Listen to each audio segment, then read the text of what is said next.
y reposará sobre él. ¿Sobre quién? Sobre el ungido. Sobre el ungido, sobre el Mesías. Y reposará sobre él el Espíritu de Jehová.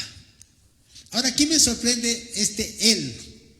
Saldrá una vara del tronco de Isaí y un vástago retoñará de sus raíces. El versículo siguiente, por favor, puedes poner, Yair, versículo 2. Isaías 11:2. Y reposará sobre él. Me sorprende este él. ¿Con mayúscula o con minúscula? ¿Estaba viendo? Este él con tilde, ¿con mayúscula o con minúscula? Minúscula. Cuando en la Biblia dice con mayúscula, el él habla de Dios. Cuando dice él normalmente, se refiere a las personas. Si este Mesías es el Cristo solamente, debería ser con mayúscula.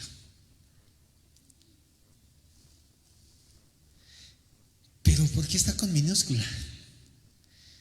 Porque la traducción de, eso lo hemos aprendido estos días, ¿no? Estos viernes que han pasado con el hermano Carlos, es que nosotros somos, esto ya tenemos que tomarlo con madurez, ¿no? Los ungidos.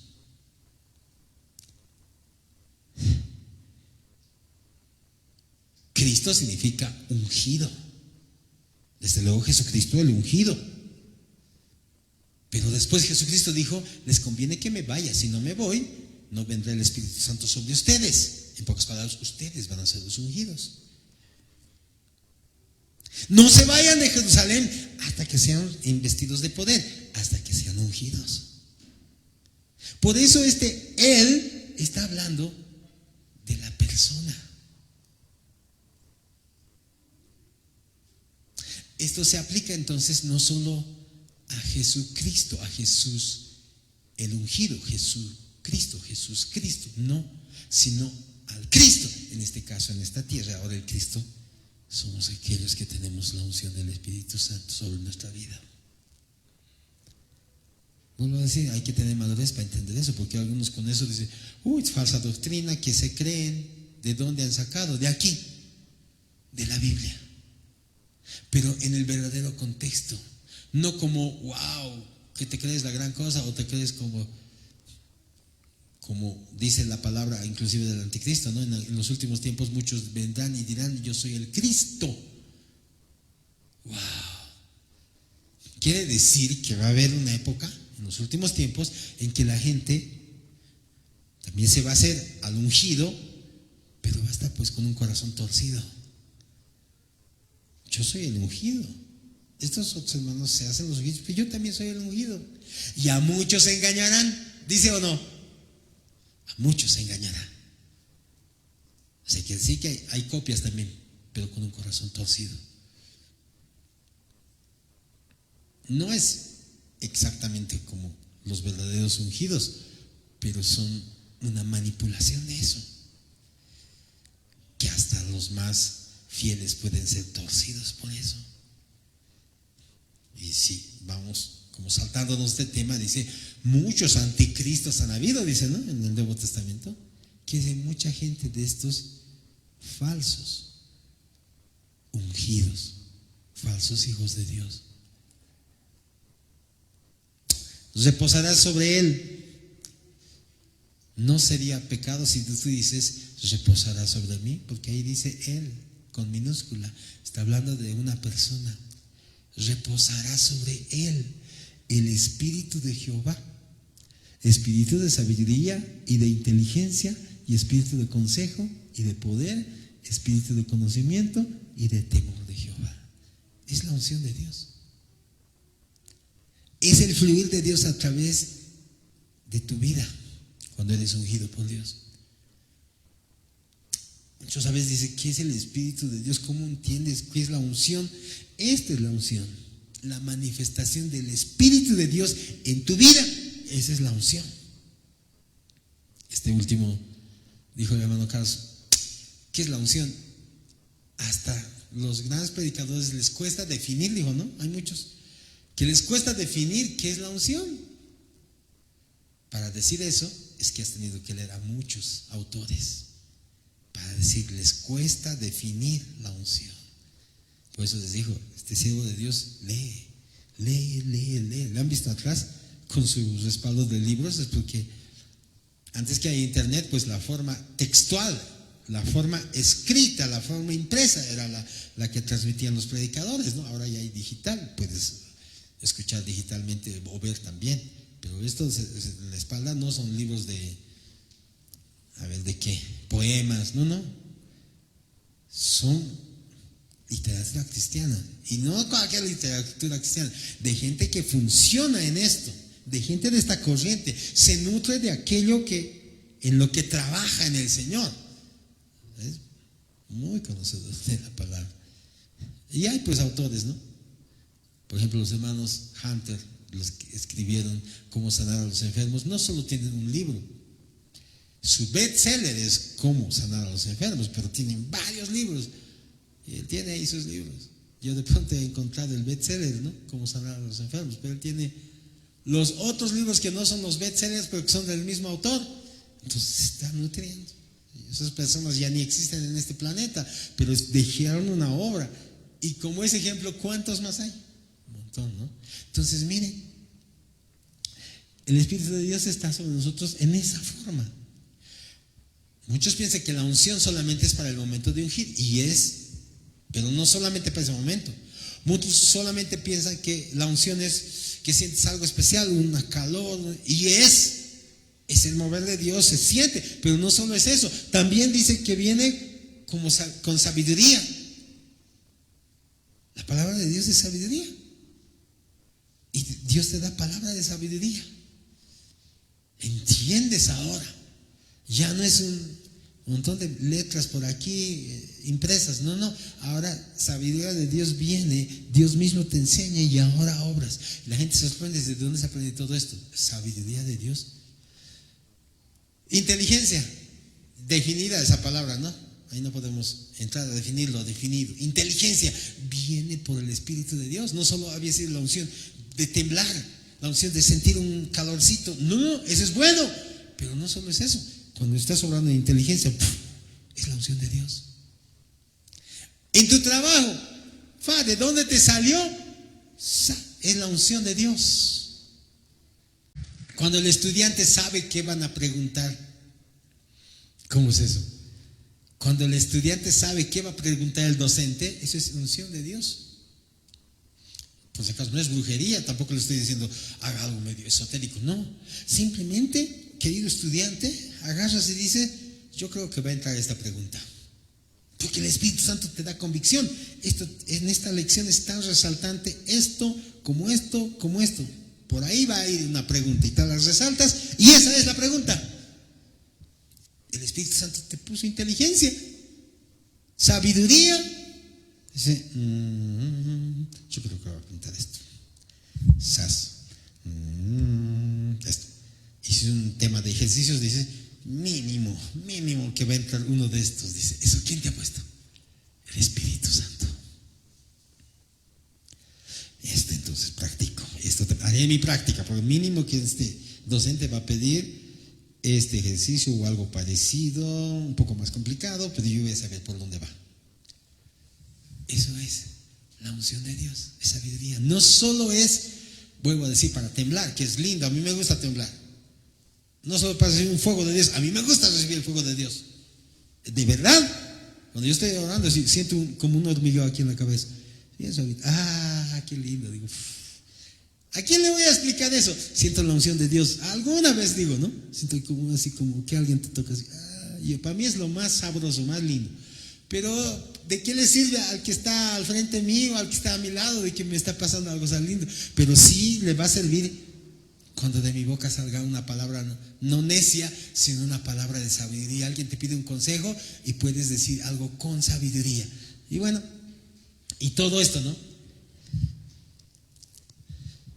Y se posará sobre él el Espíritu de Jehová, espíritu de sabiduría, de inteligencia, espíritu de consejo, de poder, espíritu de conocimiento y de temor de Jehová. Algunas de las cosas ya les he hablado la anterior. Pero miren, continúa. Y eso es lo que yo quería en realidad compartirles, pero me he detenido en el segundo versículo. Y dice, y versículo 3, Isaías 11:3, y le hará entender diligente, y le hará entender diligente en el temor de Jehová. ¿Qué es el temor de Jehová? Le hará entender diligentemente en el temor de Jehová. ¿Qué es temor de Jehová? ¿Miedo? ¿Terror? No, es obediencia. ¿Qué tienes tú en relación a tu papá, a tu mamá? ¿Le tienes terror? Entonces hay una mala relación con tus papás. Nunca deberías tenerles terror ni miedo. Pero respeto sí debería haber, ¿o no? Eso sí. Eso es temor de Jehová. Si quieren ponerle un sinónimo, respeto. Si quieren ponerle otro sinónimo, obediencia. Entonces, a ver, leyendo con esos sinónimos. Y le hará entender diligente en la obediencia de Jehová, en el respeto de Jehová. Ahora, ¿qué es respeto y obediencia? Es creer en Dios. Y eso también lo hemos aprendido estos días viernes. Sí, pastor, claro. Dice, aquí la clave, dice el hermano Carlos, es creer en Jesucristo. ¿Pero qué creer? No que creer lo que naturalmente la gente sabe, que vino, que nació de María, que bueno, su papá adoptivo era José, que era carpintero. Eso no puede conocer cualquiera. Es más, sus amigos, su entorno lo conocía así. Cuando predicó, empezó ese tiempo, el Señor ya, su ministerio empezó predicando no en su ciudad. No predicó primeramente en Nazaret, predicó en Capernaum, predicó en la región costera, en el lugar de los pescadores. De ahí se ganó pues al Pedro y a todos los amigos de pescadores, 4 en realidad con el Pedro incluido, ¿no?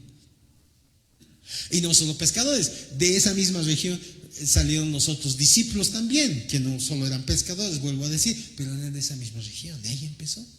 Así que Jesús no predicó en Nazaret. Es como si tú fueras paceño, digamos, te aplica a ti si eres paceño, y tú predicas, no sé, por ¿dónde he pescado? Villamontes, Desaguadero, ¿dónde he pescado? Pues las regiones de pescado, ¿no? El ejemplo quizá con nosotros no es tan bueno, no engrana mucho por nuestras condiciones de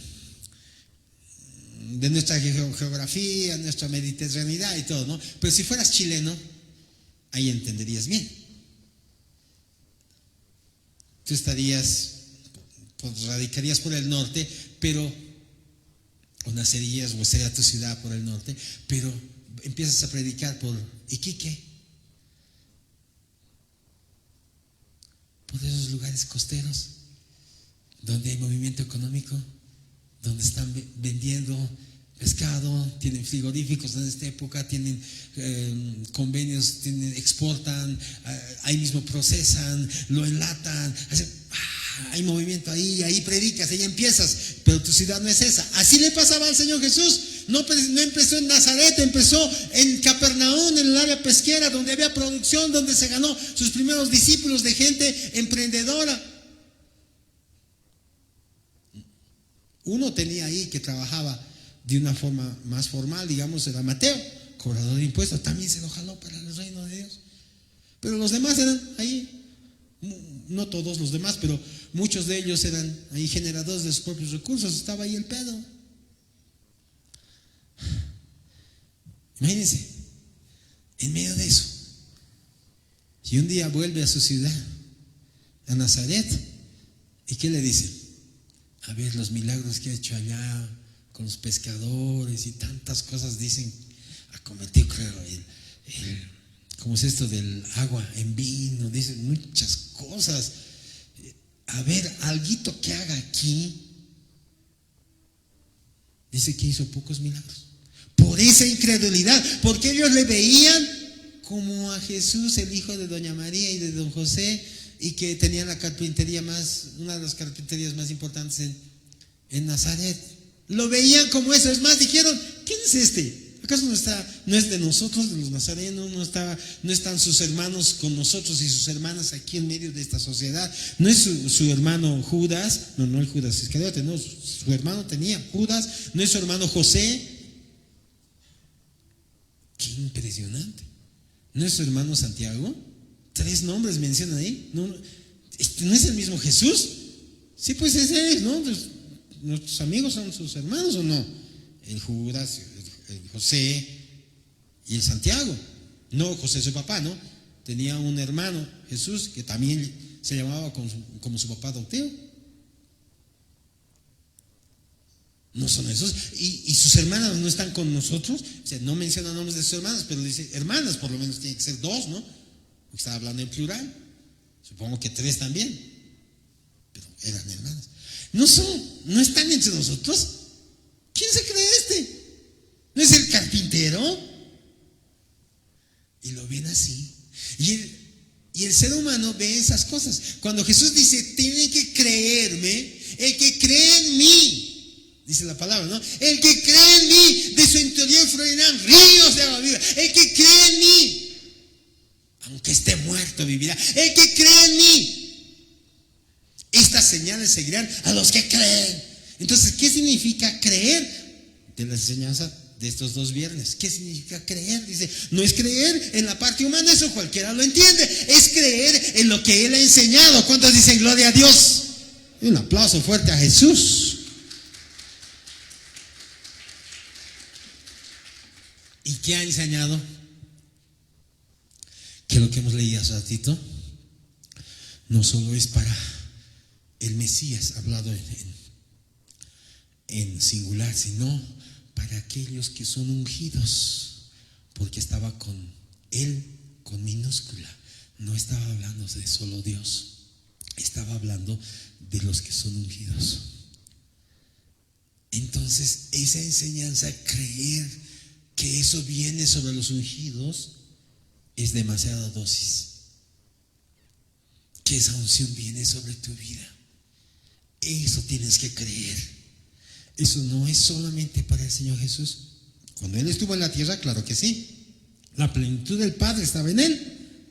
La unción de Dios estaba en Él. Pero Él dijo: les conviene que me vaya, porque si no me voy, no vendrá el Consolador sobre ustedes, no vendrá la unción del Espíritu Santo sobre ustedes.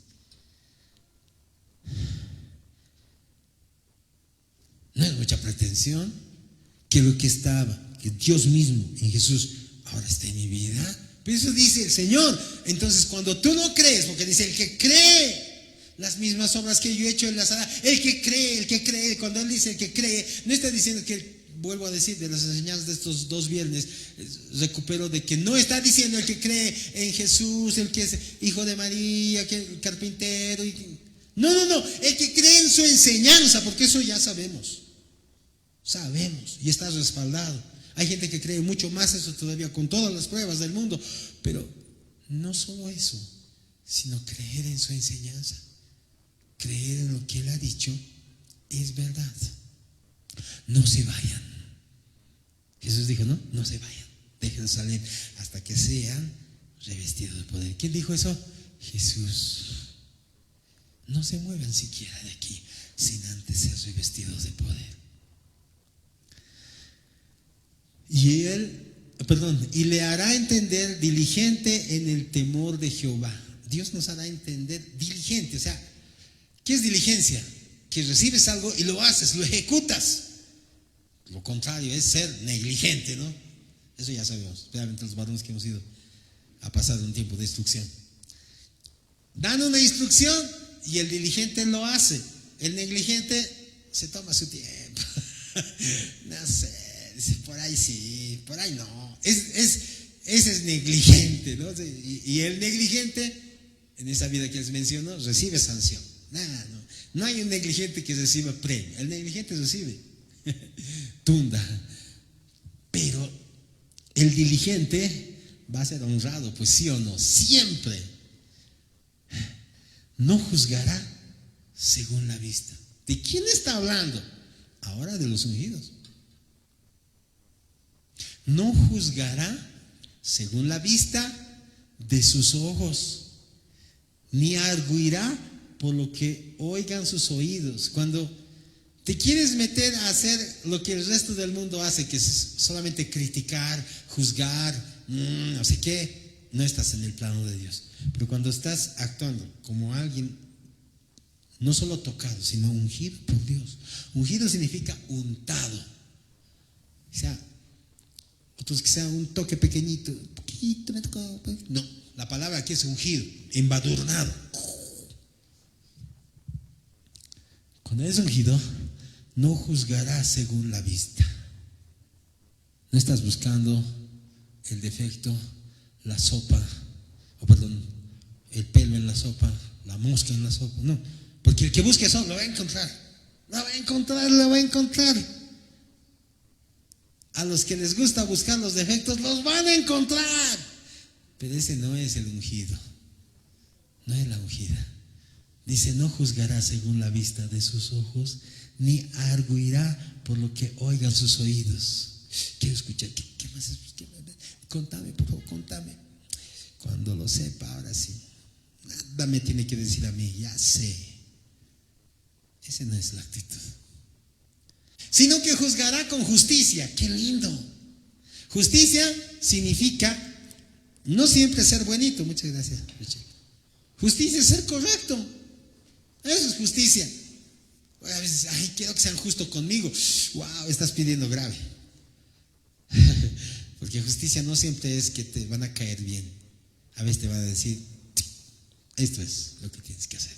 No, claro. ¿Qué juez han visto que está con sus stickers de carita feliz? Pase, señor, tome su carita feliz. No a todo el mundo le va a dar carita feliz. A usted les pone carita triste. Ese juez, ¿qué vamos a hacer? ¿Qué vamos a hacer, no? Hay el sellito, carita triste y carita feliz, los que son profesores aquí saben, ¿no? Pero no siempre es carita feliz en los sellos. A veces carita triste. El juez le toca hacer eso. ¿Qué vamos a hacer? Al profesor le toca a veces reprobar. A veces. Sino que juzgará con justicia a los pobres y arguirá con equidad por los mansos. ¡Qué lindo! Ahora yo quiero leer en mi versión. ¿Tienes? Nueva Traducción Viviente. 11:4. Hará justicia a los pobres y tomará decisiones imparciales. Qué lindo, ¿no?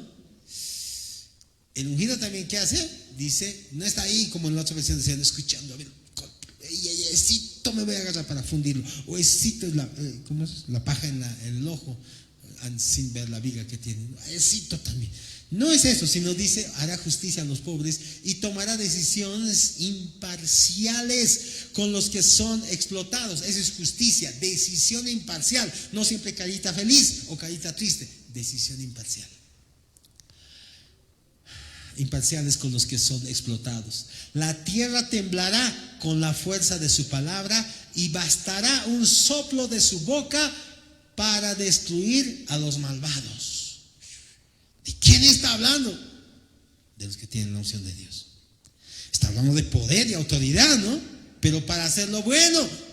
Porque ahora ya no tenemos enemigos de carne y sangre. Ahora nuestros enemigos son, como dice Efesios, pues espirituales. Tú tienes poder contra esos enemigos. ¿Cuántos dicen gloria a Dios? Si tú ves un ataque del diablo en tu casa, contra tus hijos, contra tus hijas, contra tu economía, no vas a esperar de brazo cruzado, que me aplaste nomás, no importa la aplanadora, que aquí haga lo que quiera de mí, puré. No, tenemos poder y autoridad en el nombre de Jesús. ¿Cuántos dicen gloria a Dios? Un aplauso fuerte al Señor. No funciona porque tú te creas la gran cosa, no, es porque Dios lo ha dado, Dios le ha delegado la unción de Dios transmitida a tu vida para servir, para ser útil en el reino de Dios, para alcanzar, entender en la palabra, entrarse en cada página de la Biblia y vivir y contar la historia que no está ahí, pero que se supone que más o menos pasó por el entorno, por el contexto. Me gusta una versión de esta de Pedro que está, también lo has visto, templo, dice, estaba en conflictos, ¿no? Conflictos, desde luego, económicos.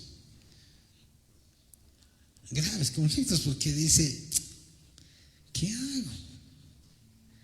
Toda la noche había pasado pescando y no había nada. Justo ese día, nada. Y justo el día que tiene que cumplir con sus responsabilidades, nada. Nada de nada. Justo. Yo recuerdo, así puesto de pie, abra nomás sus ojos, pero así puesto de pie. Aquí está el hermano José Luis. Una vez fuimos, hace años, ¿no? Él todavía soltero, él. Escuchamos una publicidad, dice, en Songo, porque a nosotros nos fascina siempre los viajes, dice, la alcaldía, dice, primer festival de la trucha en la altura, y bien publicitado, ¿no? Dice, vamos, pues, vamos. Y yo digo, yo voy a ir con mi dinero para comprarme un plato de trucha y ya estoy listo. Pero el hermano José Luis, que siempre es Boy Scout, se llevó su mochila, se alistó pollo, café, pan. Yo digo, tanto lío, ¿de qué? Ya, ¿cómo va a haber todo? Me llevo. Fuimos y realmente la cantidad de gente que subían, porque era un lugar de laguna de altura.